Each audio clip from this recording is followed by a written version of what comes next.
மேட்டுப்பாளையத்தை அடுத்த அன்னூர் பேரூராட்சிக்கு சொந்தமான வணிக வளாக கட்டடம் தரமற்ற முறையில் கட்டப்பட்டுள்ளதாக வியாபாரிகள் குற்றம் சாட்டியுள்ளனர்.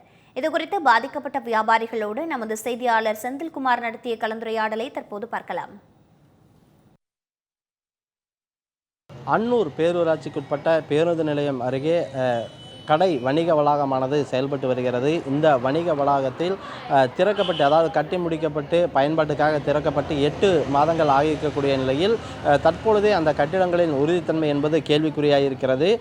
மேலே இருக்கக்கூடிய மேற்கூரைகள் தற்பொழுதே பிரிந்து வரக்கூடிய அளவுக்கு கட்டுமானமானது மிக மோசமாக இருப்பதாக வியாபாரிகள் தரப்பில் குற்றச்சாட்டு முன்வைக்கப்பட்டுள்ளது. இது தரப்புக்காக பேசுவதற்காக அங்கே இருக்கக்கூடிய வியாபாரிகளே நம்மிடம் இருக்கிறாங்க, அவங்ககிட்ட பேசலாம்.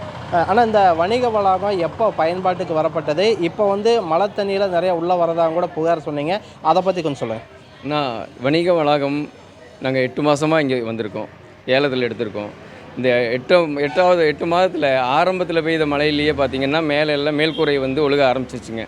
ஃபுல்லாகவுமே குழி ஒழுகுது, தரமான கட்டிடம் கிடையாது. அப்போது அது நம்ம ஆல்ரெடி நம்ம கடைக்காரங்க எல்லாம் சேர்ந்து சொல்லியிருக்காங்க, கம்ப்ளைண்ட் பண்ணியிருக்காங்க. இது வரைக்கும் எந்த ஸ்டெப்புமே எடுக்க கிடையாது.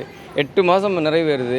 இன்றைக்கி பார்த்திங்கன்னா நான் கீழே ஒரு கடை, மேலே ஒரு கடை, 2 கடை எடுத்திருக்கேன். மேலே கடை இன்றைக்கி வரைக்குமே எனக்கு சும்மா தான் கிடக்குது. ஏன்னா அது யூஸ் பண்ணுறதுக்கு தரம் இல்லாத அளவுக்கு ஆயிடுச்சுங்க.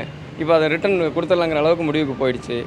கீழே பார்த்திங்கன்னா சரியான ஆக்கிரமிப்பாக இருக்குது, அதுவும் பெரிய பிரச்சனையில் போயிட்டுருக்கு. அதனால் இந்த வணிக வளாகத்தில் கடை நடத்த முடியுமாங்கிறது ஒரு கேள்விக்குறியாக இருக்குங்க.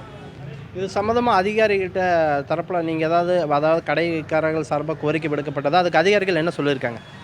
கடைக்காரர்கள் சார்பாக ஒரு கோரிக்கையெல்லாம் கொடுத்து ஆளுங்க போய் இருந்து பஞ்சாயத்தில் இருந்து பேசியிருக்காங்க. பட் யாருமே எந்த நடவடிக்கையும் இன்னும் எடுக்கலைங்க. ஆனால் வாடகை கரெக்டாக ரெகுலராக வாடகை கேட்குறாங்க. மிஸ் ஆகிருக்கு, கொடுங்க வாடகை கொடுங்கன்னு கேட்குறாங்க. நம்ம சைட்லேருந்து வர வாதத்தை அவங்க ஏற்றுக்கிறது இல்லை.